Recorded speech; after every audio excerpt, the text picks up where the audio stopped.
بسم اللہ الرحمن الرحیم ایاک نعبد و ایاک نستعین۔ میرے پاکستانیوں، کل میں نے آپ کو سائفر کے متعلق بتایا کہ وہ سائفر کی کہانی کیا تھی۔ میں نے کل بھی اپنی قوم کے سامنے یہ رکھا کہ یہ بجائے ایف آئی اے اس کی انکوائری کرے، اس کی سپریم کورٹ کے چیف جسٹس کو اپنے نیچے ایک پینل بنانا چاہیے اور تب انکوائری کرنی چاہیے۔ اور وہ میں یہ کیوں کہہ رہا ہوں؟ ایف آئی اے کی انکوائری کیسے ہوگی، کیسے اس کی کوئی کریڈیبلٹی ہوگی، جبکہ جس میں ملوث اور یہ ثابت ہوگا، جب بھی ایک صحیح انکوائری ہوگی اس میں ثابت ہوگا کہ جنرل باجوہ کے علاوہ یہ شہباز شریف، آصف زرداری، یہ سب ملوث تھے اس پر۔ کیونکہ جب ہم نے ان کو کہا اپوزیشن پارٹیز، اس وقت ہم نے کہا دیکھ تو لیں سائفر کو، تاکہ آپ کو پتا تو چلے کہ ایک ملک کی توہین کی جا رہی ہے، یہ عمران خان کی توہین نہیں ہے، یہ ملک کی توہین ہے، تو آپ دیکھ تو لیں۔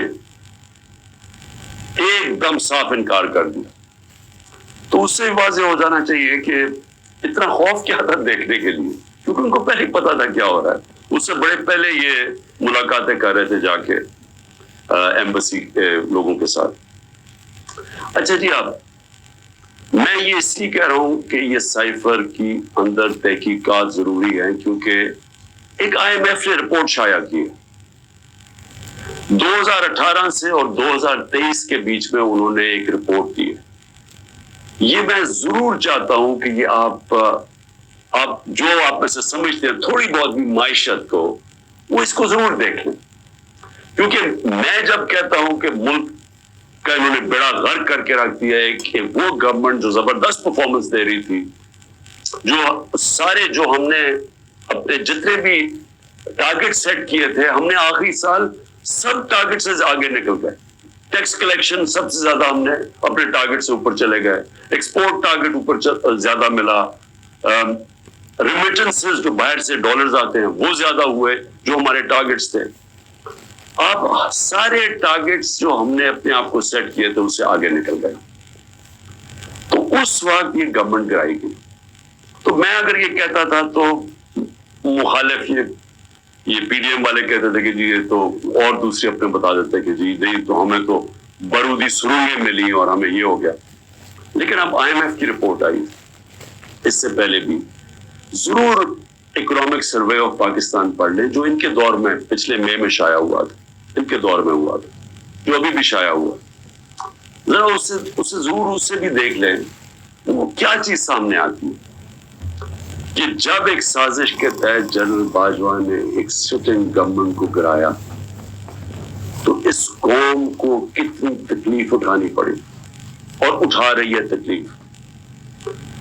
اس میں آئی ایم ایف کی رپورٹ میں یہ واضح ہو جاتا ہے کہ جو ہمیں حکومت ملی تھی 2018 میں، ایک بینکرپٹ حکومت ملی تھی، سب سے بڑا کرنٹ اکاؤنٹ ڈیفیسٹ تھا، جسے کہتے ہیں بیرونی خسارہ سب سے زیادہ تھا 2018 میں۔ اس حکومت کو جب حکومت ملی تو جو ہم نے اصلاحات کی اور مشکل فیصلے کیے، اس کی وجہ سے ملک صرف یہی نہیں کہ اس بحران سے نکل گیا، بلکہ کرونا، آئی ایم ایف بھی اب کہتا ہے کہ جو کرونا کا جس طرح ہم نے اس کا سامنا کیا، اتنے بڑے چیلنج کا، ایک وبا جو ایک صدی میں ایک دفعہ آتی ہے، اس کا جس طرح ہم نے چیلنج کیا، وہ تعریف کرتے ہیں اس کی کہ جس طرح ہم نے ملک کو ایک کرائسس سے نکالا۔ اور پھر وہ یہ بھی کہتے ہیں کہ ہمیں مسئلے کیا ہے، جس کو کہتے ہیں کموڈٹی سپر سائیکل۔ تیل کی قیمتیں اونچی چلی گئیں، کرونا کے بعد ایک ساری انرجی کی قیمتیں اوپر چلی گئی، ساری دنیا میں چلی گئی، تو اس کا ہمیں ایک دم جو ہم صحیح طرح جا رہے تھے اس کا ہمیں پریشر آیا۔ پریشر کیا آیا کہ ایک دم ہمارے جو ڈالرز ہیں وہ زیادہ باہر جانے پڑے، کیونکہ ہماری جو امپورٹس تھی وہ بڑھ گئی، تو جو ہم بیلنس کر رہے تھے اپنی اکانومی اس میں مشکل آئے۔ اور ہم نے کیا کیا، ہم نے اپنے لوگوں کو مہنگائی سے بچانے کے لیے، کیونکہ تیل کی قیمت بہت اوپر چلی گئی تھی، 7 روز یوکرین کی جنگ کا جیسی خطرہ شروع ہوا تو تیل اوپر جانا شروع ہو گیا، تو ہم نے تیل کی قیمت نیچے رکھی، پٹرول اور ڈیزل کی قیمت نیچے رکھی. تو اس کا وہ کہتے ہیں کہ ہاں انہوں نے سبسڈی زیادہ دے دی اپنے لوگوں کو بچانے کے لیے مہنگائی سے. لیکن انہوں نے ساتھ ساتھ یہ بھی تعریف کی کہ ہم نے جو قدم اٹھائے اس نے اکانومی کو سنبھال لیا تھا. ہم کیا امید رکھ رہے تھے کہ جو روس سے ہم نے طے کی تھی, جو صدر پوٹن سے میں ملا تھا, ہم نے ان سے جس طرح ہندوستان سستا تیل لے رہا تھا ہم نے بھی ان سے لینا تھا. اور میٹنگ کے بعد صدر پوٹن نے اپنا انرجی منسٹر بھیج دیا تھا. حماد اظہر جو ہمارے پیٹرولیم منسٹر تھے, ان سے ملاقات ہو گئی تھی. بدقسمتی سے اس وقت حکومت کرائی گئی. اور یہ کہہ رہے ہیں آئی ایم ایف اپنی رپورٹ میں کہتا ہے کہ اس سے پولیٹیکل ڈی اسٹیبلائزیشن سے اکانومی ڈی اسٹیبلائز ہوگی.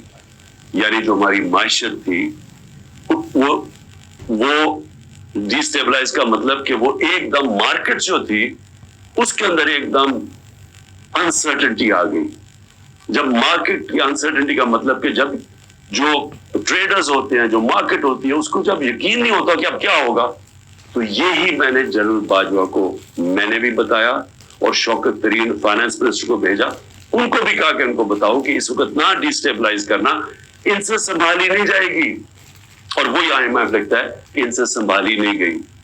ان کو سٹیپس نہیں تھے, انہوں نے غلط پالیسیز بنائی. ان کی پالیسی سے اور زیادہ معاشی حالات بگڑتے گئے. اور وہی آئی ایم ایف لکھتا ہے کہ پاکستان کے لیے پچھلے 14 مہینے بڑے تکلیف دہ گزرے. تو یہ تو میں کہہ رہا تھا تب سے, اور یہ میں بڑی دیر سے لگا ہوا تھا کہنے کہ یہ جو بھی یہ رجیم چینج کیا, جو سازش کی گئی, اس کی قیمت پاکستانی قوم نے اٹھائی. تکلیف تو اب لوگوں کو ہو رہی ہے.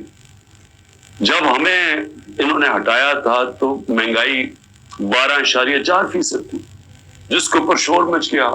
مہنگائی مارچ ہو گئی, ہر قسم کا میڈیا کے اوپر شور, پبلک میں وہ میڈیا والے جو باقاعدہ عوام میں نکلتے تھے جی چیزیں بڑی مہنگی ہو گئی. دنیا میں چیزیں مہنگی ہو گئی تھی.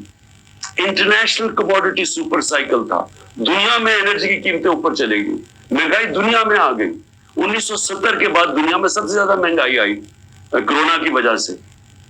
تو اس کے باوجود 12.4% پہ ہماری مہنگائی تھی, اور پچھلے مہینے 38% پہ پہنچ گئی تھی مہنگائی.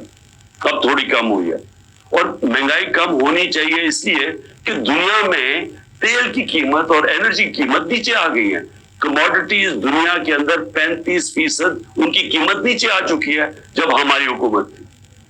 تو سوال اب یہ ہے کہ کیا کوئی ایسی انکوائری ہوگی اس ملک میں کہ یہ سائفر کا جو سارا جو ایک سائفر کے ارد گرد جو سازش تھی, پتا تو چلے. مجھے تو پتا ہے کون اس میں تھے, لیکن انڈیپینڈنٹ انکوائری ہونی چاہیے, اور اس انکوائری میں پتا چلے کہ کون کون کردار تھے جنہوں نے اس قوم کے اوپر اتنا بڑا عذاب لے کے آئے, اور اب مزید آگے اس عذاب سے نکلنے کے لیے اور کتنی تکلیف اٹھانی پڑے گی اس قوم کو.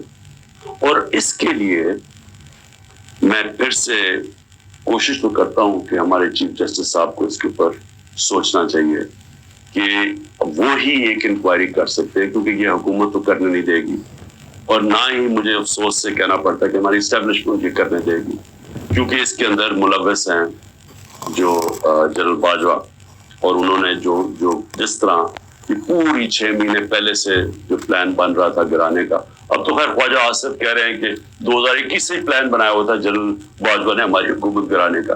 تو لیکن اب ذرا ان سے بھی سوال پوچھنا چاہیے کہ آپ نے ہمیں جب گرا کے ان کو لے کے آئے جن لوگوں کو, تو کیا آپ کو اعتماد تھا کہ یہ اس ملک کو اٹھا لیں گے؟ 30 سال سے جو حکومت کر رہے تھے, اور ان کے دور میں کوئی مجھے سنہری دور بتا دے کہ جب انہوں نے کوئی معیشت میں بڑی ترقی کروائی ہو.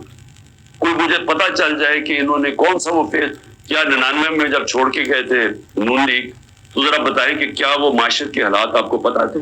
یہ ساکھدار تھے, وہ بینکرپٹ کر کے چھوڑ کے گئے تھے.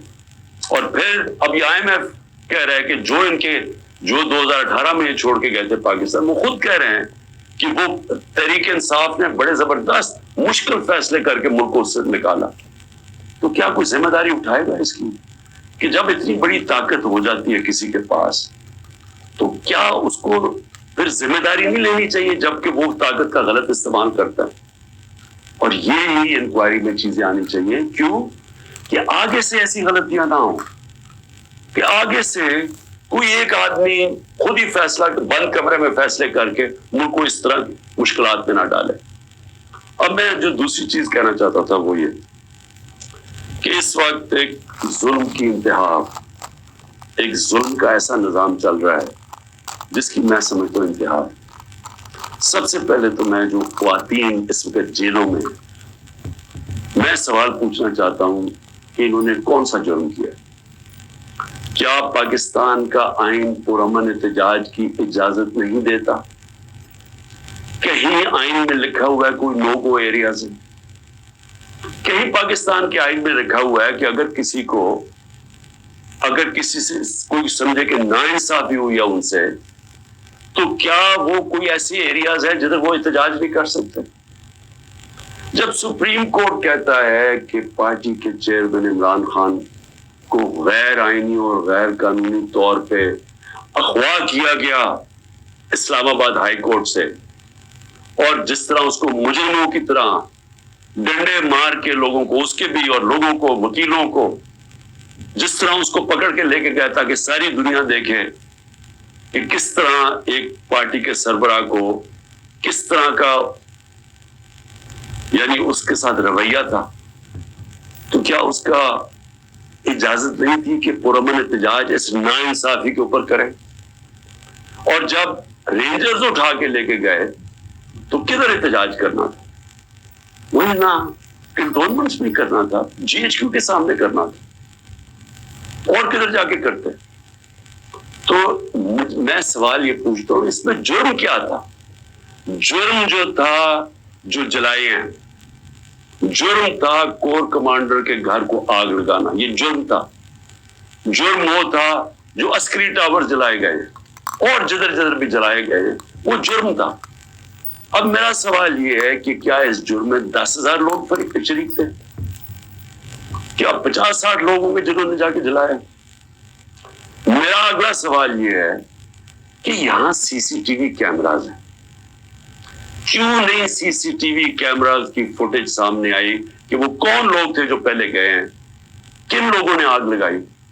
کیا اتنا مشکل ہے اس کو ڈھونڈنا؟ یا سیف سٹی کے کیمراز ہیں، کیا سیف سٹی کے کیمراز نہیں بتا سکتے ہمیں کہ وہ کون لوگ تھے؟ کیونکہ ہم سب چاہتے ہیں کہ ان کو سزا ملے، لیکن اس کی آڑ لے کے یہ کرنا کہ پوری پارٹی کے پیچھے پڑ جانا، جدھر پارٹی کے لوگ ہیں ان کے اوپر، ان کے گھروں میں گھس جانا، نہ ان کی عورتوں کو دیکھنا، نہ بچوں کو دیکھنا، نہ رشتہ داروں کو دیکھنا، جو آئے تو اسے پکڑ کے جیلوں میں ڈال دیں. پولیس کو فری ہینڈ دے دیا ہے کہ اچھا جی آپ کی وہ جیو فینسنگ میں آپ کا آ گیا ادھر تو چلو جی آپ کو پکڑ کے ہم جیل میں ڈال رہے ہیں، لیکن اگر آپ پیسے دے دیں گے اتنے تو ہم آپ کو جیل میں نہیں ڈالیں گے. ریٹس لگی ہوئی ہیں، 15 لاکھ سے شروع ہوتے ہیں، کسی کو 10 لاکھ میں بلیک میل کیا جاتا ہے، کسی کو 5 لاکھ میں. اپنے ملک کی ہم پولیس کی تباہی کر رہے ہیں یہ حرکتیں کروا کے.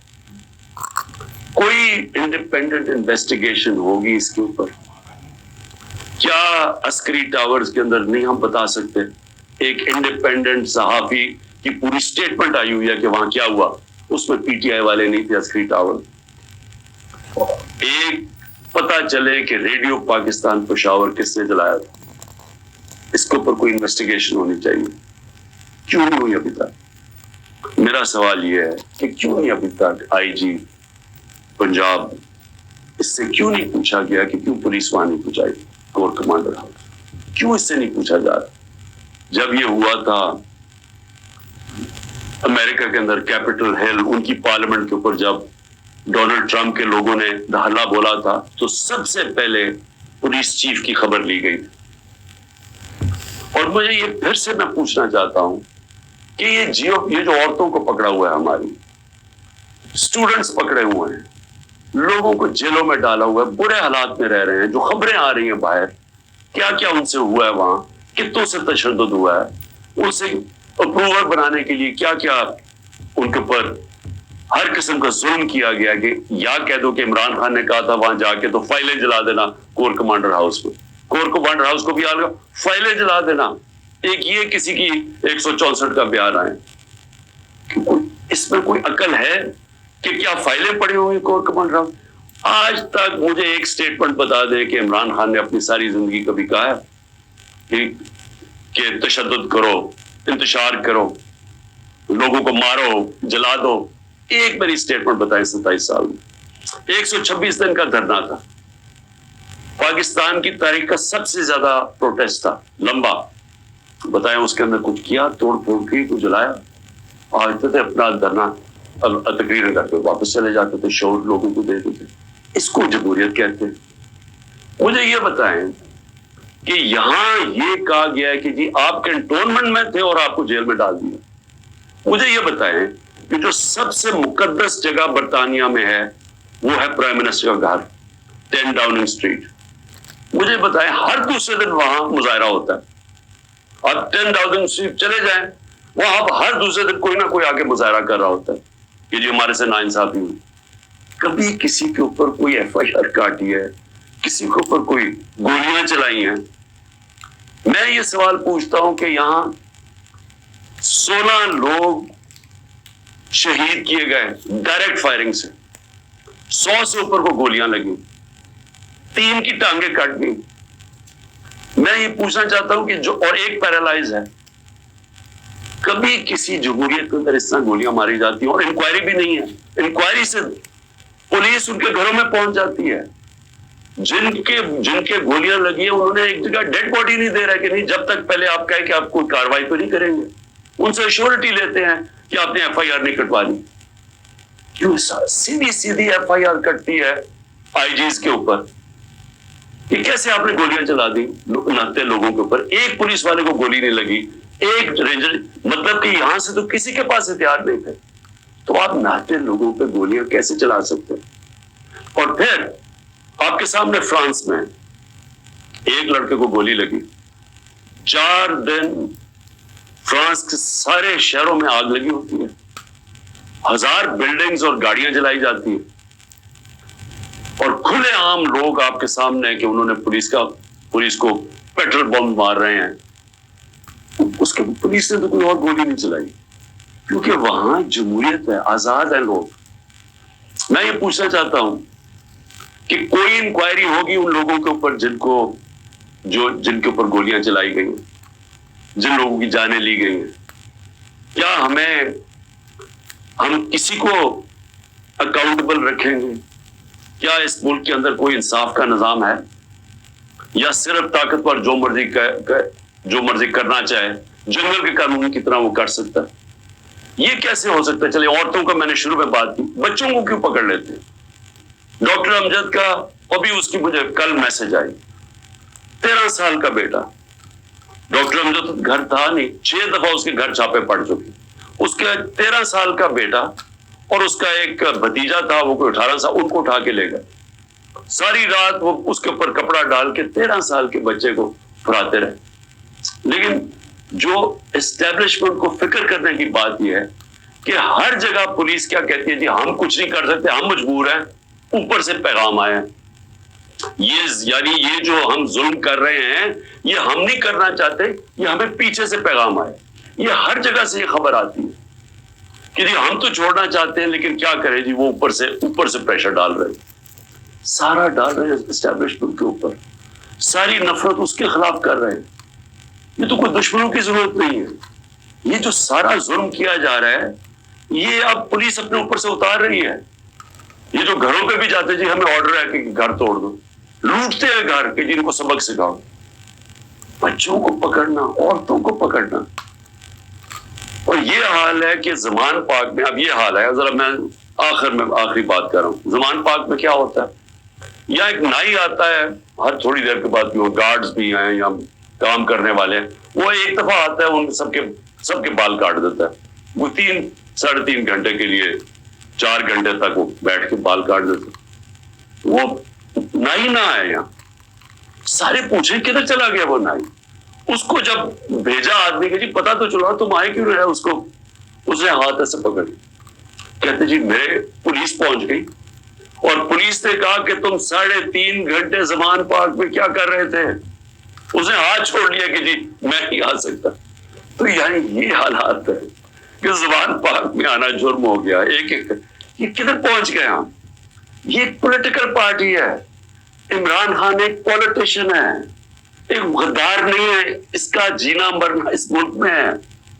جو لوگ آج اوپر بٹھائے ہوئے ہیں, میں انشاءاللہ کل پورا توشہ خانہ کا بتاؤں گا, کیونکہ اس میں جلدی شروع میں جس طرح بتایا کوشش کر رہی ہے کہ کسی طرح اس کو ڈسکوالیفائی کریں یا جیل میں ڈالیں. یہ سائفر آ گیا, توشہ خانہ آ گیا, یہ باقی سارے جو 180 کیسز ہیں.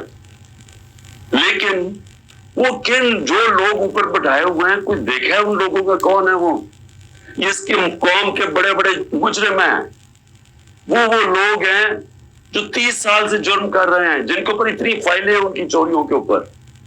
تو میں کل ان کا بھی ذرا آپ کو بتاؤں گا کہ ان کے توشہ خانہ میں, کیونکہ مجھے تو پہلی دفعہ پتا چلا ہے, میں نے تو توشہ خانہ کا ریکارڈ جو لاہور ہائی کورٹ نے ملایا, میں نے پہلی دفعہ ریکارڈ دیکھا, تو اس میں تو بڑے انکشاف ہوئے ہیں. تو میں انشاءاللہ کل آپ سے بات کروں گا. لیکن میں صرف آخر میں یہ کہنا چاہتا ہوں, اس ملک کو تباہ نہ کر. جب ایک قوم میں اچھے برے کی تمیز ختم ہوتی ہے, قوم تباہ ہو جاتی ہے. پہلے اخلاقی طور پہ مرتی ہے قوم, پھر معاشی طور پہ مرتی ہے. سارے جو دنیا کی بڑی بڑی ریاستیں تھیں, رومن امپائر, مسلمانوں کا مغل امپائر, یہ جو عثمانیہ سلطنت, یہ ساری ختم ہونے سے پہلے ان کے اندر اخلاقی طور پہ یہ قومیں مری تھی. اس کے بعد یہ ختم ہوئے تھے, ملک ٹوٹے تھے. دیکھیں, لوگوں سے زبردستی بیان لینا, 164 کا بیان لے کے ان کو رکھ کے ان کو بلیک میل کرنا, ان کے بچوں سے بلیک میل کرنا, فائلوں سے بلیک میل کرنا, یہ ہم جھوٹ کو سچ کراتے کراتے ہم کیا دیکھ رہے ہیں کہ یہ ملک کو کتنا بڑا نقصان ہو رہا ہے. اور مجھے صرف یہ فکر پڑی ہوئی, سب چیز کے لیے میں تیار ہوں. میں بار بار, مجھے پتا ہے کہ انہوں نے پوری کوشش کرنی ہے کہ کیئر ٹیکر آنے سے پہلے اس کو جیل میں ڈالیں, میں اس کے لیے تیار ہوں. لیکن کیا ملک کا ہم سوچ رہے ہیں؟